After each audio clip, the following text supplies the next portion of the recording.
The last few months have been rough. My wife Catherine was having an affair with a coworker, and everyone in the world seemed to know about it. But no one had the courage to say anything. I was just as guilty as everyone else.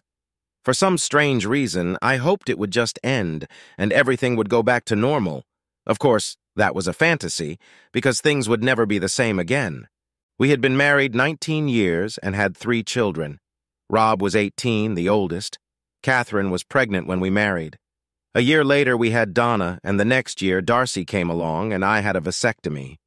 They were good kids, and we never had a problem with them until recently. Needless to say, the problems with the children were caused by their mother's extracurricular activities. For the past 3 years, Catherine had worked in the claims department of a large insurance company.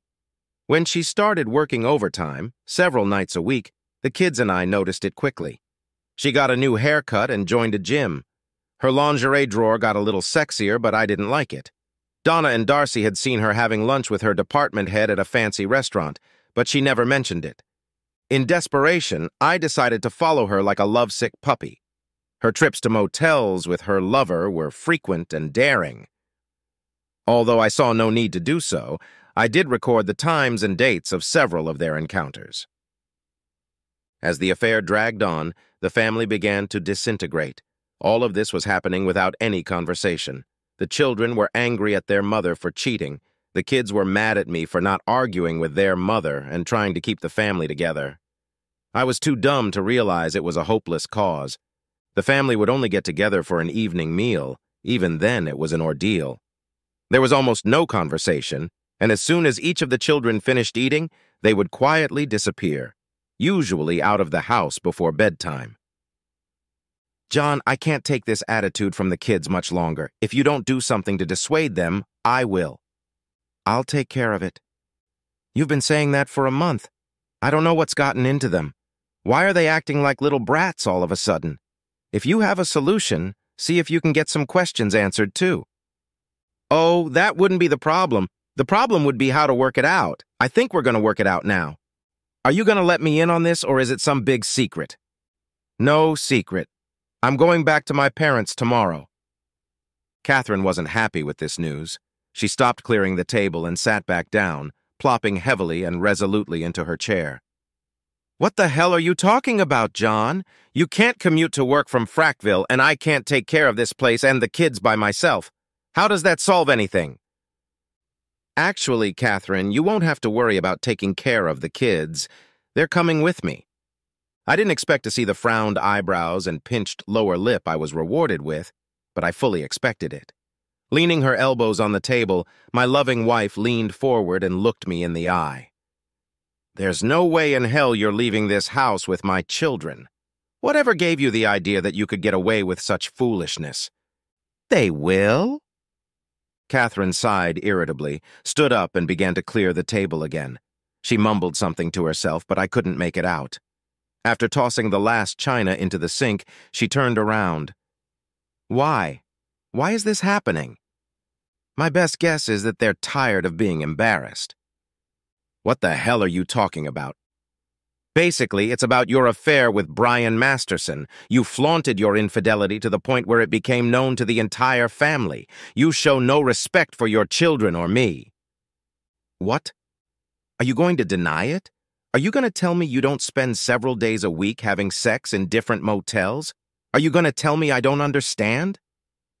I decided I didn't want to continue this conversation any further. The easiest thing to do would have been to throw it all in her face, but I didn't have the guts. I pushed back my chair and left the room. Catherine was standing at the sink with her hand on her hip. I noticed the defiant look on her face, as if she were provoking me to stammer about her infidelity. I got the feeling she'd been teasing me the whole time so she'd have an excuse to stop feeling guilty. It was a lecture I wasn't going to listen to tonight. I had no desire to hear that I had forced her to seek solace elsewhere because I was a mediocre husband and a worthless lover.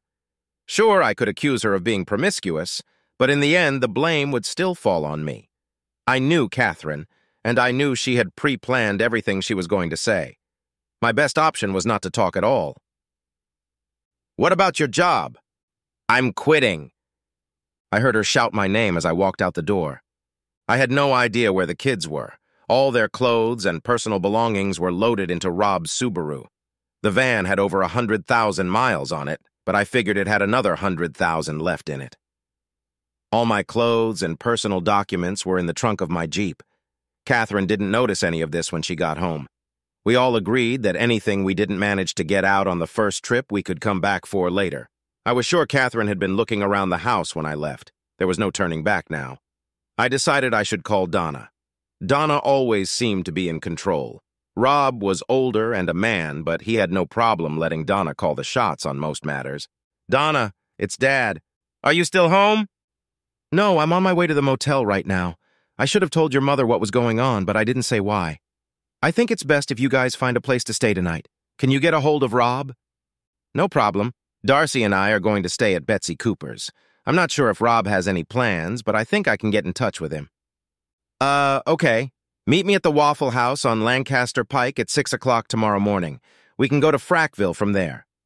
"Dad, was Mom mad?" "I think so. I'll tell you about it tomorrow." "Oh, after you call Rob? Maybe I'd better turn your cell phone off." After checking into the Desca Motel, I turned off my cell phone. I had just finished showering when there was a knock on the door. I opened it expecting to see a furious Catherine, but instead I saw a smiling Rob. There weren't many motels in town. By 7 o'clock the next morning, we were on our way to the coal regions. Catherine and I never had time to discuss my situation at work. It didn't matter because I was now unemployed. In this environment, it's usually customary to stash away as much cash as you can without giving the appearance that you're doing so. If I filed for divorce, I would have to go through asset declaration and equitable distribution. I decided to hell with it. No one likes to have their credit score skyrocket, but under the circumstances, it seemed like a good idea. If I didn't work, the kids could qualify for lots of grants and other benefits when it came time to go to college. I'd make sure they got everything they needed, but it probably wouldn't be entirely fair. Living with Mom and Dad would also cover a lot of other normal expenses. I was pretty sure Catherine wouldn't wait too long before filing for divorce. I would probably agree to whatever she demanded just to end the marriage. There wasn't much she could get since I didn't have a job, and the kids wouldn't go with her even if they were ordered to. All I could do now was sit back and wait. I had a basket of lemons, and I was going to make lemonade. It was great to be back in my hometown. The last time I lived there was just before I left for college. After graduation, the closest place I could find any kind of decent job was Reading. Catherine was originally from Baltimore, so she didn't mind being only a few hours away from home. We got married shortly before I started my last semester at the University of Pennsylvania. Catherine never finished it because of her pregnancy. She never had any desire to go back to school. I think she was studying to get away from her parents and find a husband. Anyway, I won the marriage lottery. My reward was 3 wonderful children and a bitch wife. Sure, I had regrets, but I wasn't the type to dwell on the past. I didn't realize my past would catch up with me so quickly. Since I had a lot of old friends in the neighborhood, it wasn't that hard to find a temporary job. I was saving as much money as I could to keep it out of Catherine's hands. Things wouldn't be easy until she finally got her divorce, if she did. All 3 kids got involved without waiting for an invitation. Under the circumstances, I think they felt obligated. I didn't leave Catherine because they wanted me to, but they seemed to feel that way. Mom and Dad were reluctant to take money from us, though I don't think it was necessary. They didn't want me to feel like a beggar. Catherine called 2 weeks later and asked if I was going to pay the mortgage. I told her I wasn't going to. 2 weeks later, she called me to let me know that her automobile insurance needed to be renewed. I gave her the same answer.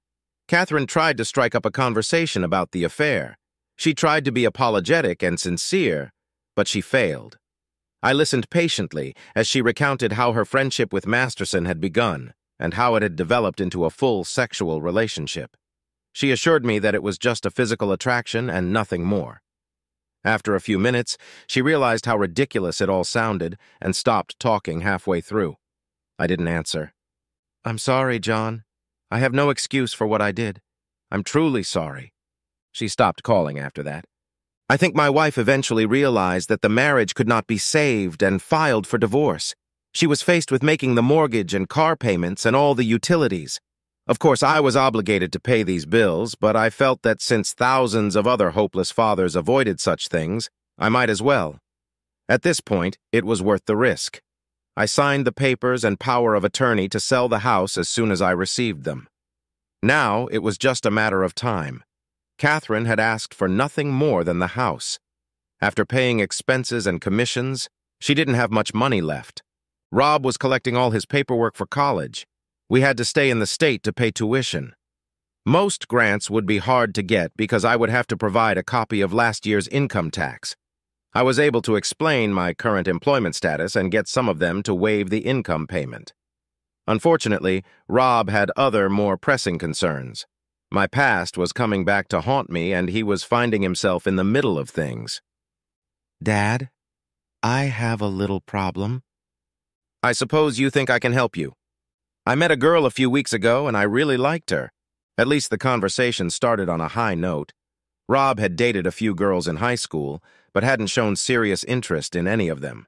It was nice to hear him admit that he could have a long-term relationship. I'm sure you don't mean the birds and bees conversation. No, I think I handled that one. I met her mother for the first time, and as soon as I introduced myself, she got upset. After I left, she told Shannon that she couldn't go out with me anymore. She had never done that with any of her previous boyfriends. Her mother didn't give her any further explanation. I think Shannon was a little pissed at her mother because she finally agreed to back off, but only if you talk to her. Let me get this straight. This girl's mother will let the two of you date, but only if she talks to me first? That's pretty much it. Shannon said she's never done anything like this before. I think I can find the time. You'll organize everything and let me know where and when. Rob left the room with a wide smile, and I sat there wondering why this woman would want to date me before approving their relationship. That evening, Rob drove us to Shannon's house. It was an old little house located just off the main street. The house was badly in need of painting, and the tile sidewalk should have been leveled years ago. Shannon was waiting for us at the front door and opened it anxiously as we approached. Hi, I'm Shannon. She was cheerful and sweet. I could see why Rob liked her.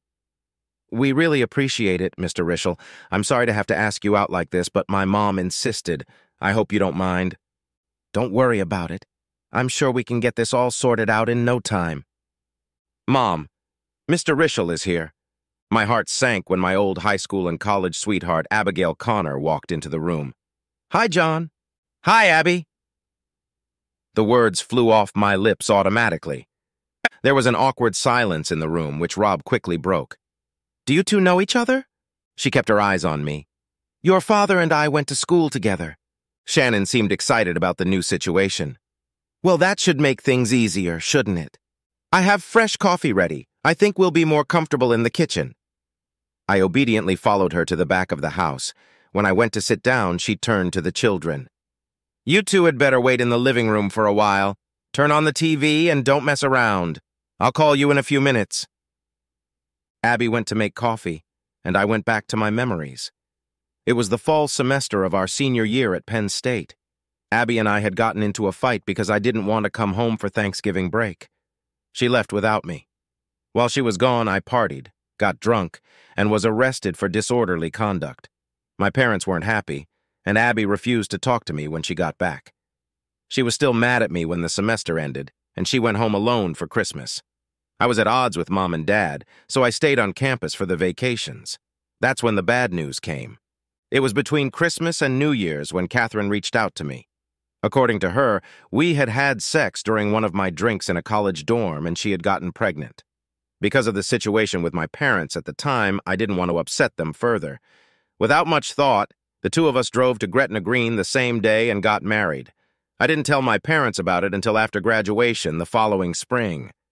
Abby found out about the marriage when she returned to school after a few years of teaching and immediately dropped out. I don't know if she graduated. Did you fall asleep? Her words woke me up when a mug appeared in front of me. She was 20 years older than the last time I saw her and still beautiful. My brain worked feverishly, comparing what should have been and what was. I'm sorry. I wasn't ready for this. You'll have to let my brain get its act together before I can be worth anything. Abby was always easy to talk to, and I always felt comfortable with her. I don't even remember what we argued about before we split up. It was at that moment that I realized I didn't even know her last name from her husband. Rob had never mentioned what Shannon's last name was. It was time to melt the ice. I tried to be calm and open at the same time. Is there a Mr. Abbey here? Or are we just going to discuss this alone? She didn't smile at my pathetic attempt at a joke. That's why I invited you here.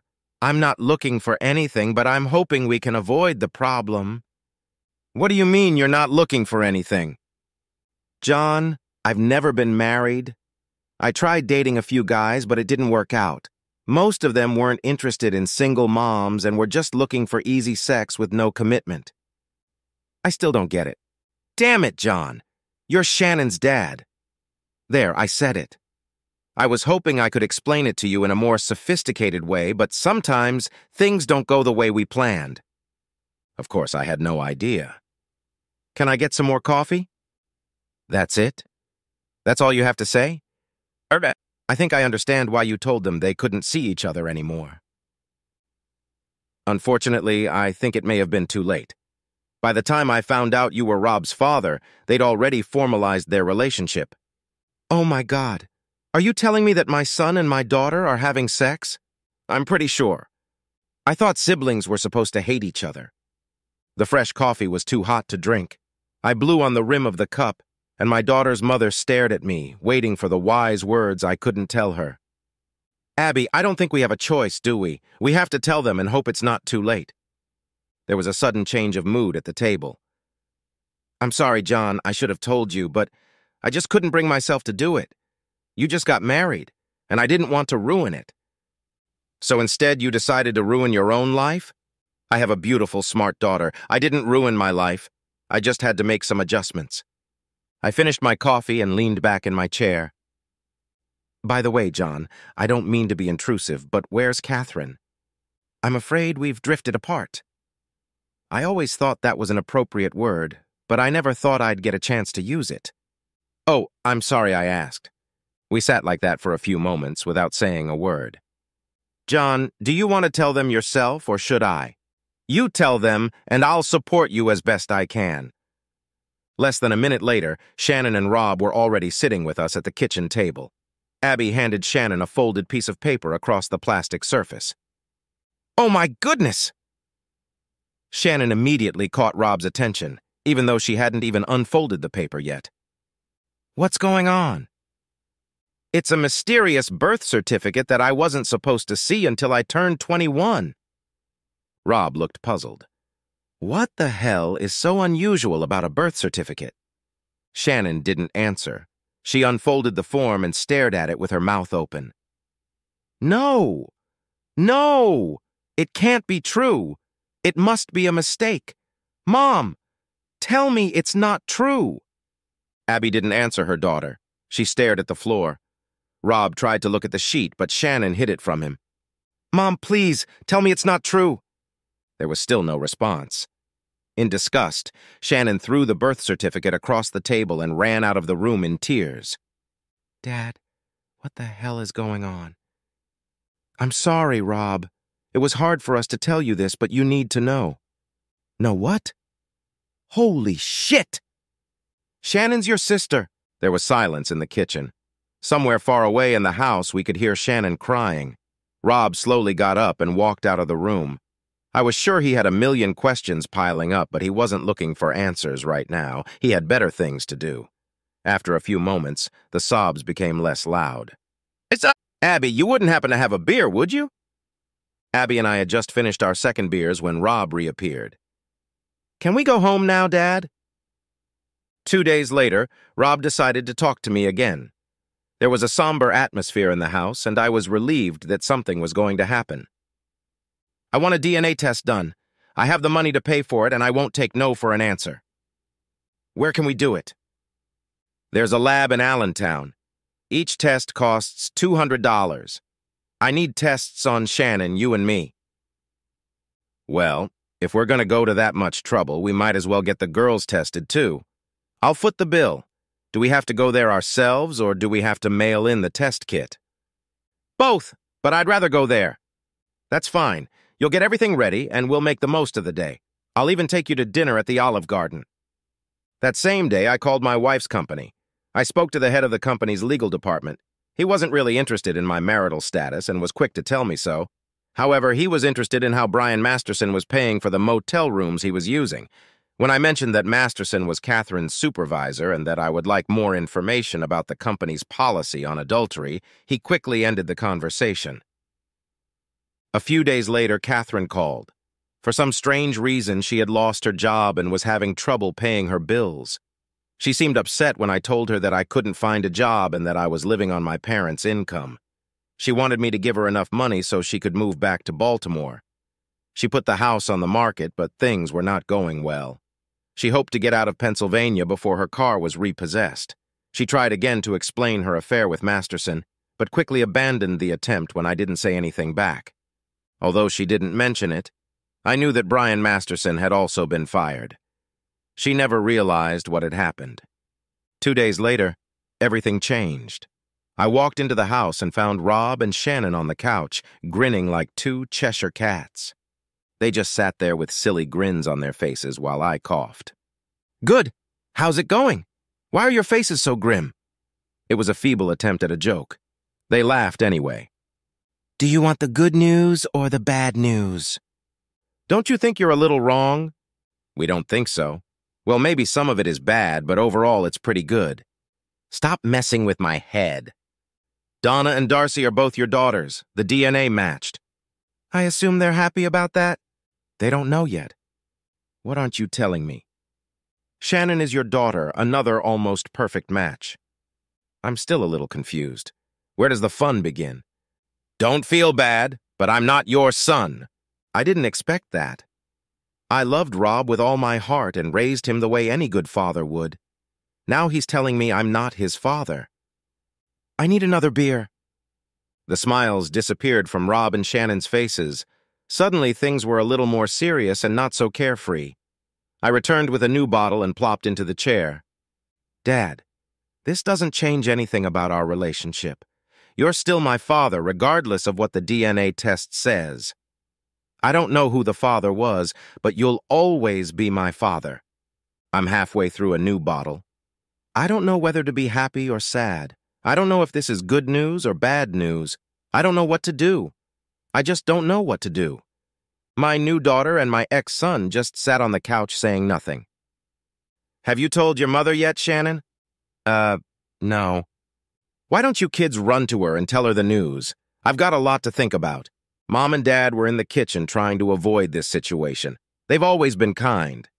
John, if there's anything we can do, please let us know. We won't give advice, but would be happy to help in any other way we can. Dad has always been there for me. I wanted to do the same for Rob." Abby found me a few hours later at the Circle Bar. I don't know how she knew I was there, and I don't remember getting drunk. Looking back, I don't understand why I got drunk. It wasn't that bad, it was just messed up. It had been 10 years since I had last abused alcohol, and now I had no valid excuse for it. I woke up on the couch at Abby's house. Somehow or other, she had gotten me there. I was still dressed, but without shoes. I had peed my pants and was justifiably embarrassed when I realized it. I smelled freshly brewed coffee, but the bathroom came first. When I returned from the bathroom, she was waiting for me at the kitchen table. The bathrooms in these old houses were always on the second floor, so I had to climb the stairs to use it. I won that battle, albeit with difficulty. Abby offered me nothing but coffee, which was appropriate under the circumstances. "I really messed up. I don't know who to apologize to first." "Looks like you weren't the only one who had sex with Catherine that weekend. You just drew the short straw." "Hell, I don't even remember having sex with her.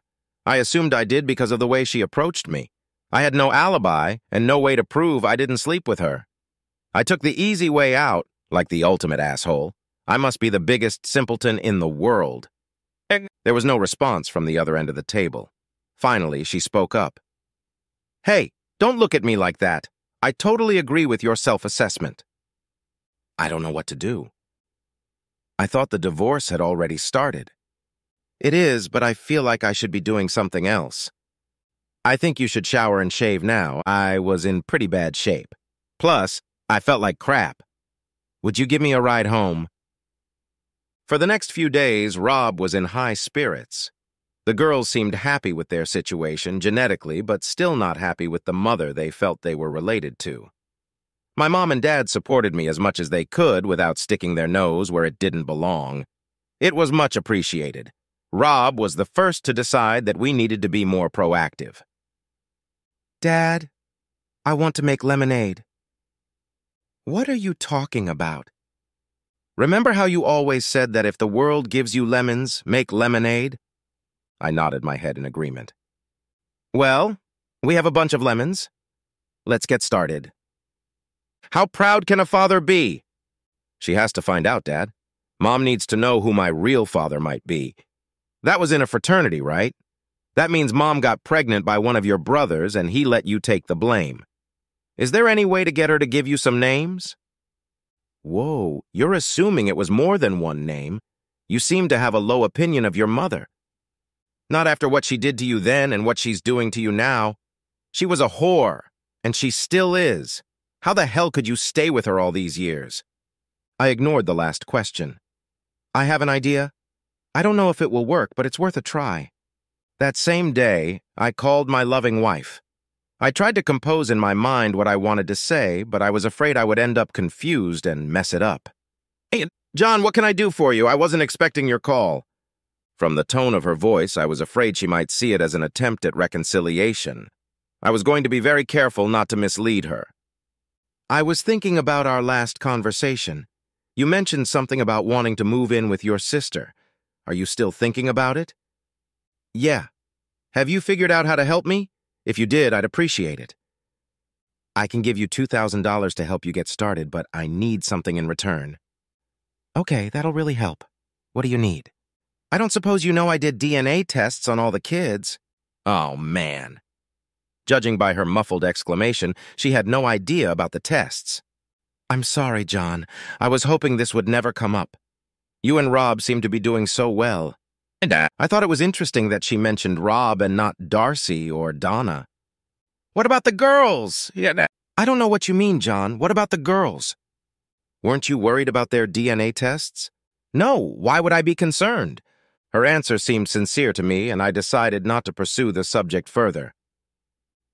I would like to know the name or names of those who are or could be Rob's father. Give me that, and you can have $2,000. The pause on the other end of the wire was much longer than I expected. Catherine, whoever this guy was, he didn't think highly enough of you to make an honest woman out of you. Why do you feel you have to keep any secrets from him? He used you and left you for me. I'm the one who needs taking care of, not him. Okay. Sighs. Okay. There were 3 of them.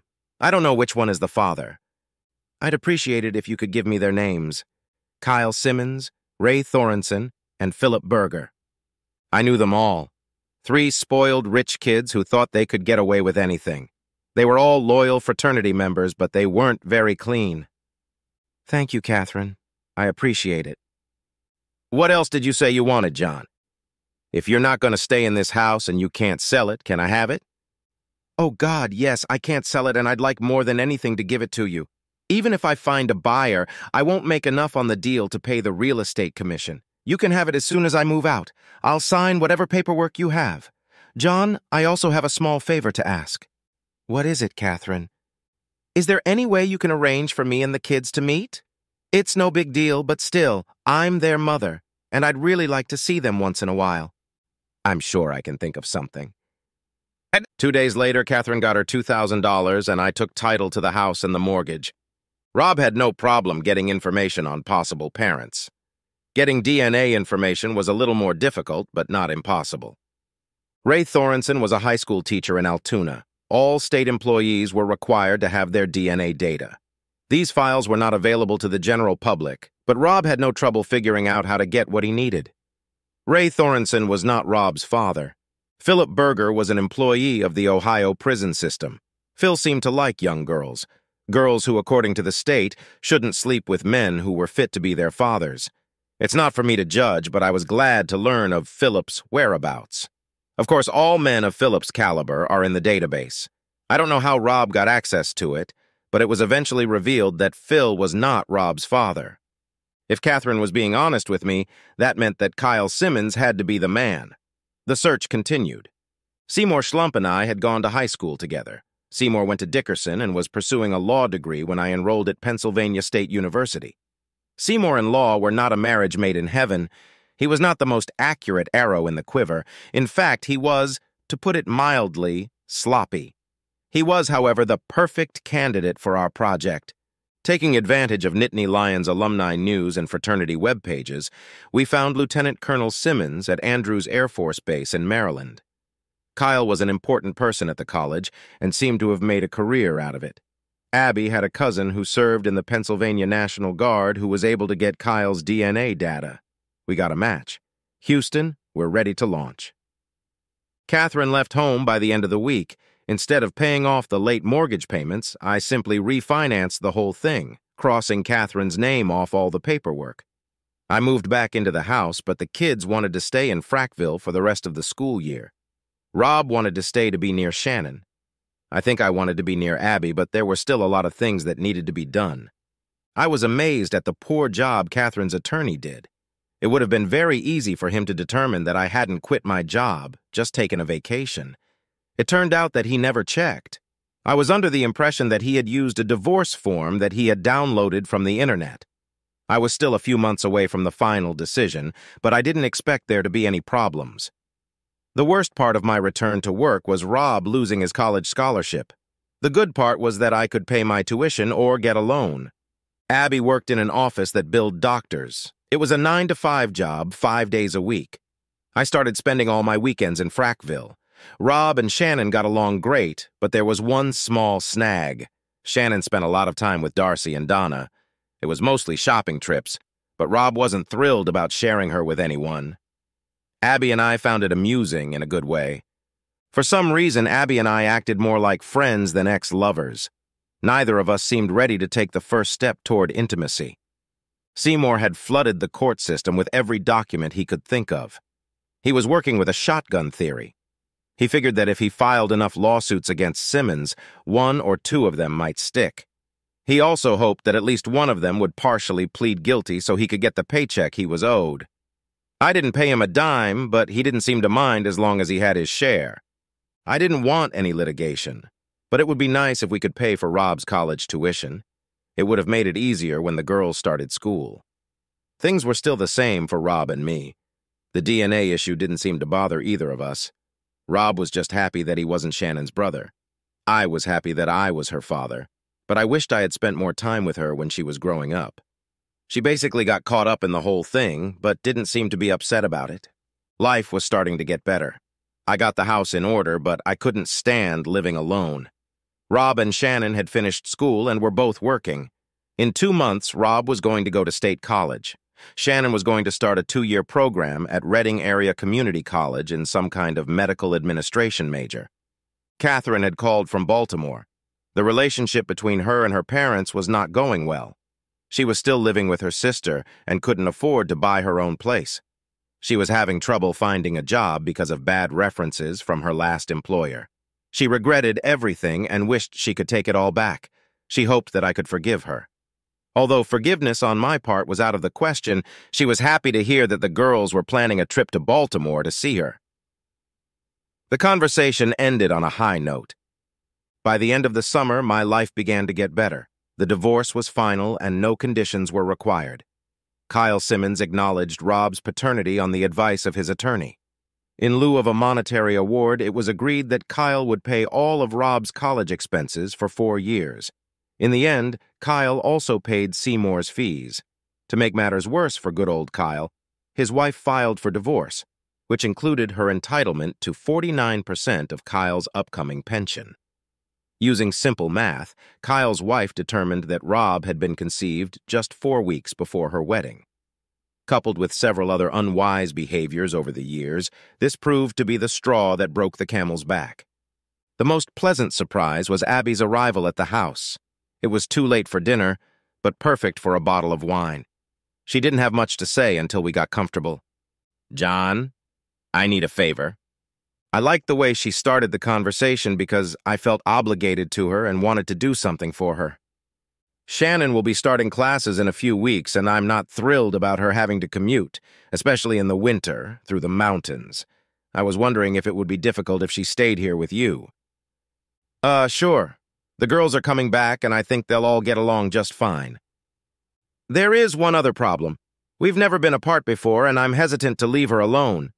She won't be alone. I'll be here, and so will the girls. By the look of annoyance on her face, I knew I'd said the wrong thing. I'm sorry, Abby. I guess that was the wrong answer. I can see you were expecting something else. Can you help me? I swear, John Rochelle, you're the dumbest person I know. I'm not going to let you off the hook again. I'm going to sit here until you figure this out. Pour me some more wine. It only took me 5 seconds to realize what was going on. Before I finished pouring her wine, I was already grinning from ear to ear. Epilogue. Well, everything worked out the way it was supposed to. Rob is doing well at the University of Pennsylvania and comes home every chance he gets. Shannon has excellent grades and will graduate 6 months early. Donna has been accepted to James Madison University in Virginia with a good scholarship. Darcy is still undecided on a college. Abby, Mrs. Rischel, owns a small medical practice that covers 3 counties. She hopes that Shannon will be ready to replace her when the baby is born. We drink a lot of lemonade. As a famous English writer always says, life goes on.